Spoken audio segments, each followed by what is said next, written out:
আসসালামু আলাইকুম সবাইকে। তো আজকে আবার আম নিয়ে বসছি। এই যে কাঁচামরিচ, আম আর হচ্ছে এই যে মশলা। এটা ছাড়া তো একদম আম খাওয়া মজাই আসবে না। তো এটা তো মেন। এটা নিয়েছি। এখন হচ্ছে অলরেডি দাঁত টক হয়ে আছে। 4টা আম আনছি, একটা খেয়ে ফেলছি সাথে সাথে। ইদানিং আমার কাঁচা আম এত ভালো লাগে, অন্য কোনো টক খেতে ভালো লাগে না, কিন্তু কাঁচা আমটা ভালো লাগে। আর এটা একটু টক কম, এই জন্য বেশি ভালো লাগে। তো এটা এখন কাটবো।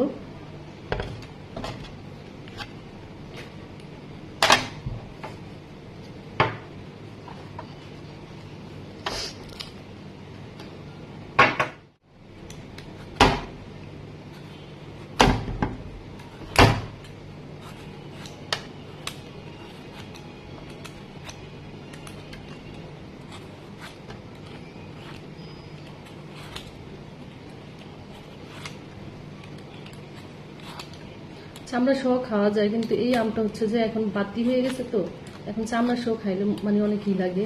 চামড়াটা অনেক মোটা হয়ে গেছে।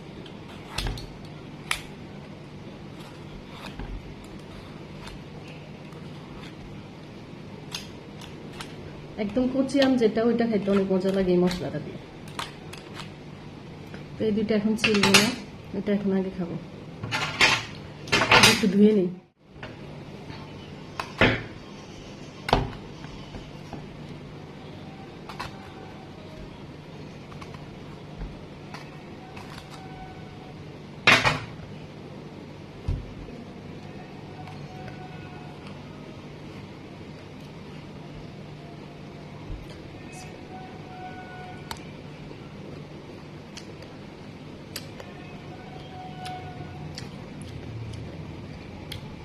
কি যে মজা লাগে, সারাদিন কাঁচা আম খাইতে পারবো।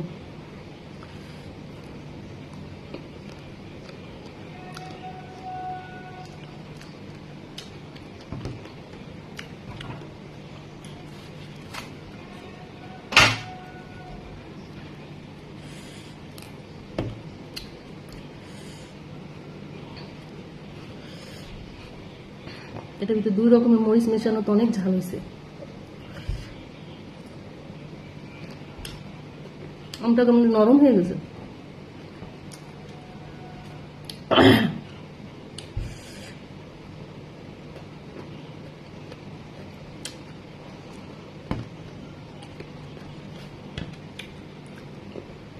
ওকে, আল্লাহ হাফেজ।